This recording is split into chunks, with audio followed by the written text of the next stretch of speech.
अभिनेता सैफ अली खान पर हुए जानलेवा हमले के अब तक करीब 44 घंटे बीत चुके हैं, लेकिन हमलावर कौन है? सीसीटीवी में कौन दिख रहा है? कौन है वो आदमी? उसकी मंशा क्या थी?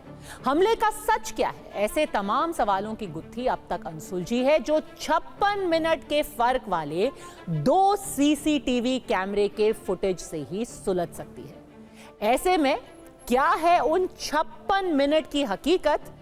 आइए आपको दिखाते हैं।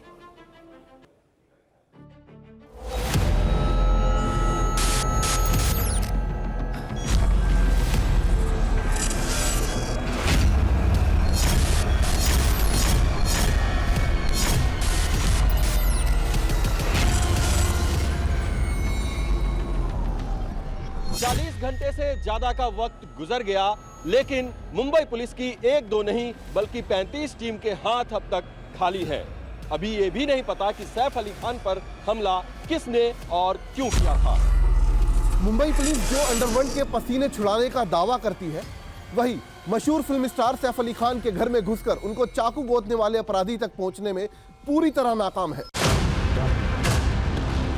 मुंबई पुलिस को कामयाबी कब मिलेगी मालूम नहीं, लेकिन इस दौरान कुछ सुराग ऐसे हाथ लगे हैं जो सैफ अली खान की जान के दुश्मन तक पहुंचने में अहम कड़ी साबित हो सकते हैं। इस सीसीटीवी फुटेज को बहुत ध्यान से देखिए।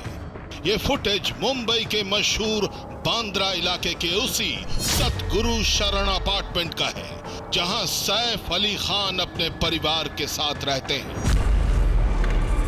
तारीख 16 जनवरी 2025, दिन गुरुवार, वक्त रात के 1:37 और 31 सेकंड। ठीक 19 सेकंड बाद यानी 1:37 और 50 सेकंड पर कपड़े से चेहरे को छिपाए सधे कदमों से बेहद सावधानी से सीढ़ियों पर चढ़ता ये संदिग्ध दिखा। पैर नंगे और पीठ पर भारी भरकम बैग। 34 सेकंड के इस वीडियो में जो शख्स दिखा है, उसे ही सैफ अली खान पर हमले का संदिग्ध बताया जा रहा है। अब दूसरा सुराग भी देखिए। यह भी सीसीटीवी फुटेज ही है, जिसमें वही संदिग्ध सैफ अली खान के अपार्टमेंट की सीढ़ियों से नीचे उतरता दिखा। यह वीडियो सिर्फ 6 सेकंड का है। तारीख वही 16 जनवरी 2025, दिन भी वही गुरुवार, लेकिन वक्त रात के 2:33 और 53 सेकंड। बाएं हाथ से सीढ़ी की रेलिंग को पकड़ते उतरता संदिग्ध, लेकिन इस बार चेहरा पूरी तरह खुला हुआ और पैरों में सैंडल भी। अब दोनों वीडियो को एक साथ देखिए। आते वक्त चेहरा छिपा था, लेकिन लौटते वक्त चेहरा पूरी तरह खुला था। जाते वक्त खाली पैर और आते वक्त पैरों में सैंडल। जाते वक्त भारी बैग और लौटते वक्त हल्का बैग। मोटे तौर पर ये 3 बड़े फर्क दोनों वीडियो में नजर आए। दोनों वीडियो के बीच के समय का अंतर करीब 56 मिनट का है। ऐसे में सवाल ये कि क्या इसी 56 मिनट में इसी संदिग्ध ने सैफ अली खान पर हमला किया? अपार्टमेंट की सीढ़ियों पर चढ़ते वक्त संदिग्ध की पीठ पर जो भरा बैग नजर आया, क्या उसी में सैफ अली खान पर हमले का हथियार था? और सबसे बड़ा सवाल तो ये कि क्या ये संदिग्ध ही सैफ अली खान का हमलावर है या फिर असली मुजरिम कोई और है? इन सवालों के जवाब तो अभी मुंबई पुलिस के पास भी नहीं है, क्योंकि जिस शख्स को संदिग्ध मानकर पुलिस ने थाने के अंदर पूछताछ की, उसे भी अब पुलिस ने छोड़ दिया है। यानी जिस संदिग्ध से पूछताछ हुई, वो फिलहाल पुलिस की नजर में हमलावर नहीं है। मुंबई पुलिस इस शख्स को पकड़कर बांद्रा पुलिस स्टेशन लेकर आई। तो खबर फैली कि यही सैफ अली खान का गुनहगार है। इस संदिग्ध का नाम शाहिद बताया गया। मुंबई पुलिस ने इससे पूछताछ की और फिर छोड़ भी दिया और अब इस पर बयान भी आ गया है। मुंबई पुलिस के मुताबिक बांद्रा पुलिस स्टेशन लाए गए शख्स का सैफ अली खान पर हमले से कोई रिश्ता नहीं है। इस मामले में अब तक किसी को हिरासत में नहीं लिया गया है। शाहिद नाम के इस शख्स पर पहले से 7 मुकदमे दर्ज हैं, जिनमें हाउस ब्रेकिंग यानी चोरी छिपे घर में घुसपैठ के मामले भी शामिल है।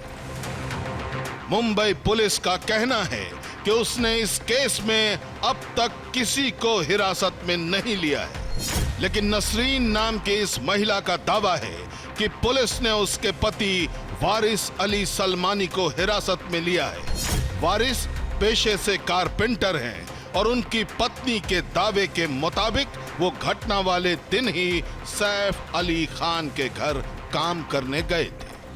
मैं अपने आदमी से मिलने आई हूँ। क्या नाम है आपका? वारिस अली सलमान। उनके मैनेजर फोन करके मेरे आदमी को घर पे फोन किए तो बुलाए थे। उनका नाम क्या है? उनका नाम क्या है? वारिस अली सलमान। क्यों लेके पूछताछ के लिए। किस मामले में? ये नहीं पता, मुझे खुद को नहीं पता आपके है। हस्बैंड वहाँ पे क्या काम करते हैं? कारपेंटर का काम चालू किए थे। मुंबई पुलिस और क्राइम ब्रांच भले ही 35 टीमों का गठन कर मामले की तफ्तीश कर रही है, चप्पे चप्पे के सीसीटीवी को खंगालने के दावे कर रही है, लेकिन नतीजा तो ढाक के 3 बात ही है। Abhijit Thakur, TV9 Bharatvarsh, Mumbai.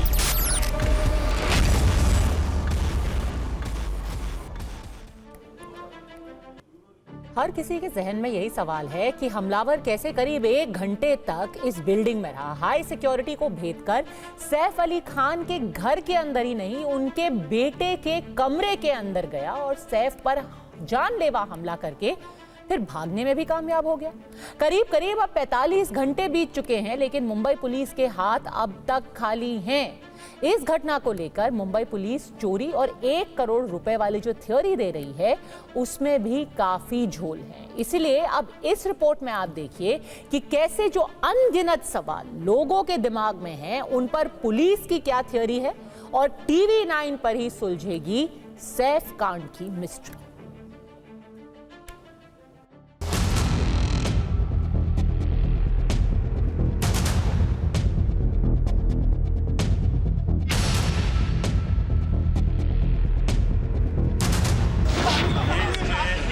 Accused actor के घर पे गया था, ऐसा इन्वेस्टिगेशन में पता चला है।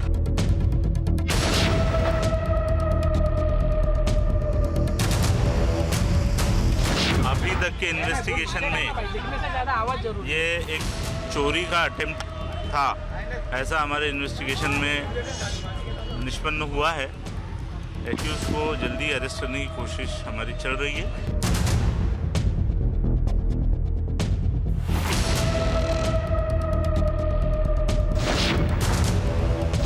पुलिस की थ्योरी है कि 15 और 16 जनवरी की दरमियानी रात 1:37 पर एक चोर 12 मंजिल तक सीढ़ियां चढ़कर फायर एग्जिट के रास्ते सैफ अली खान के घर में दाखिल हुआ। फिर वो सैफ के बेटे जहांगीर के कमरे में गया, नर्स से 1 करोड़ रुपए मांगे, मेड से हाथापाई की और पूरी ताकत से सैफ पर चाकू से 6 बार वार करके 55 मिनट बाद उसी सीढ़ी के रास्ते वापस भी लौट गया।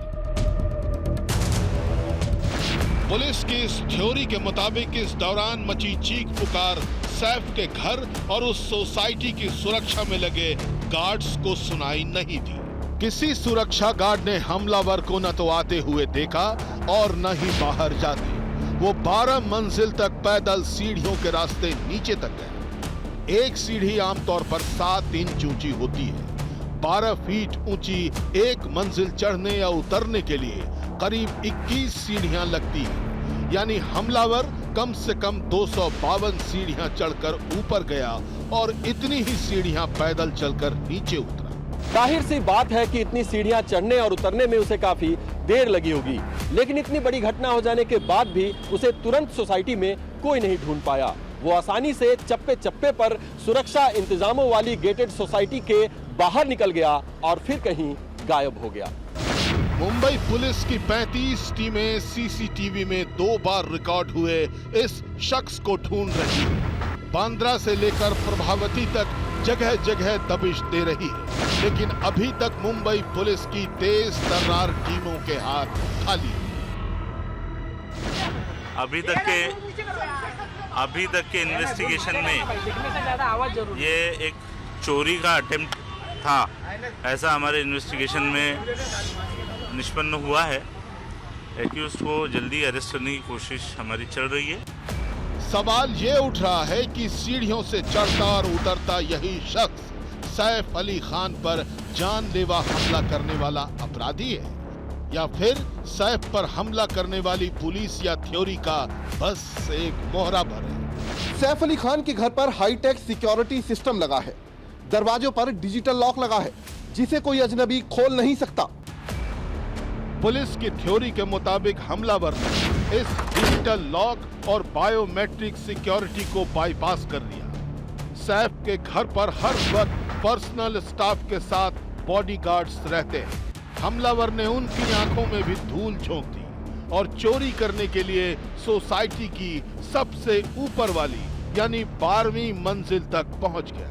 पहली नजर में मुंबई पुलिस की इस थ्योरी में झोल ही झोल दिखता है। सवाल यह है कि वारदात के लिए एंट्री एग्जिट के वक्त सिक्योरिटी गार्ड कहां थे? बायोमेट्रिक लॉक कैसे खुला? क्या घर का दरवाजा खुला था? स्टाफ और बॉडीगार्ड्स कहां थे? मुंबई पुलिस की थ्योरी है कि हमलावर चोरी के मकसद से सैफ के घर में घुसा, लेकिन सवाल यह है कि अगर उसे चोरी ही करनी थी तो वो बच्चों के कमरे में क्यों घुसा? मुंबई पुलिस दावा कर रही है कि सैफ अली खान के घर में काम करने वाली 56 साल की नर्स एलियामा फिलिप ने सबसे पहले उस हमलावर को देखा। एलियामा ने मुंबई पुलिस को जो लिखित बयान दिया है उसमें बताया है कि सैफ अली खान और उनका परिवार इमारत की 11वीं और 12वीं मंजिल पर रहता है। 12वीं मंजिल में 3 कमरे हैं। सैफ सर और मैडम करीना एक कमरे में रहते हैं। उनका बड़ा बेटा तैमूर दूसरे कमरे में रहता है, जिसकी देखभाल गौता नाम की नैनी करती है। जेह बाबा यानी सैफ और करीना का सबसे छोटा बेटा जहांगीर। 3 कमरों वाले सैफ के घर में जेह बाबा का कमरा सबसे आखिर में है। लॉजिक कहता है कि वो हमलावर अगर कोई शातिर चोर ही था तो घर के अंदर दाखिल होते ही उसे तिजोरी या फिर अलमारी ढूंढनी चाहिए थी, लेकिन पुलिस का दावा है कि घर के अंदर घुसते ही हमलावर ने सबसे पहले सबसे आखिर के कमरे में ही गया। बांद्रा थाने में दिए गए नर्स एलियामा फिलिप के बयान में काफी कुछ ऐसा है जो मुंबई पुलिस की थ्योरी पर सवाल खड़े कर रहा है। सैफ के घर काम करने वाली नर्स ने अपने बयान में कहा है कि हमलावर ने टोपी पहनी हुई थी। जब वो बाथरूम से निकला तो जेह बाबा के बिस्तर की तरफ आगे बढ़ा, लेकिन मुंबई पुलिस ने संदिग्ध हमलावर की जो 2 सीसीटीवी फुटेज जारी की है उसमें वो टोपी पहने हुए नहीं बल्कि चेहरे के आसपास एक नारंगी रंग का कपड़ा लपेटा दिखाई दे रहा है। हमलावर की नर्स से 1 करोड़ रुपए मांगने वाली थ्योरी भी सवालों में है, क्योंकि अगर ऐसा ही हुआ तो ये चोरी का नहीं बल्कि धमकाकर रंगदारी वसूलने की कोशिश का मामला बनता है। ये किसी से छिपा नहीं है कि मुंबई में सक्रिय अंडरवर्ल्ड के गुर्गे बॉलीवुड सितारों से रंगदारी मांगते रहे। रंगदारी नहीं देने पर अंडरवर्ल्ड से बॉलीवुड सितारों को जान से मारने की धमकियां भी मिलती रही। कई सितारों पर जानलेवा हमले भी हो चुके हैं। तो क्या सैफ अली खान पर भी रंगदारी के लिए ही ऐसा जानलेवा हमला हुआ है? हालांकि मुंबई पुलिस ने इस हमले के पीछे अंडरवर्ल्ड या रंगदारी के कनेक्शन को पूरी तरह खारिज कर दिया है। लेकिन सवाल ये भी है कि अगर हमलावर सिर्फ चोरी के मकसद से आया था तो वो इमारत के किसी भी फ्लैट में चोरी की कोशिश कर सकता था। वो अकेले इतने हाई प्रोफाइल घर में चोरी करने के लिए क्यों आया? सबसे बड़ा सवाल सैफ अली खान के साथ हर वक्त साए की तरह रहने वाले बॉडीगार्ड्स और पर्सनल स्टाफ पर उठ रहा है, क्योंकि सैफ अली खान और करीना कपूर के पास 33 लोगों का पर्सनल स्टाफ है। इनमें पीएस, बीआरओ और बॉडीगार्ड्स भी शामिल हैं, जिनमें से कम 13 लोग हर वक्त यानी 24/7 उनके साथ रहते हैं।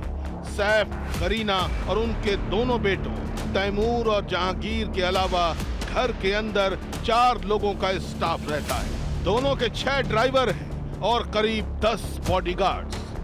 तो क्या वारदात के वक्त सैफ अली खान के घर में एक भी बॉडीगार्ड नहीं था?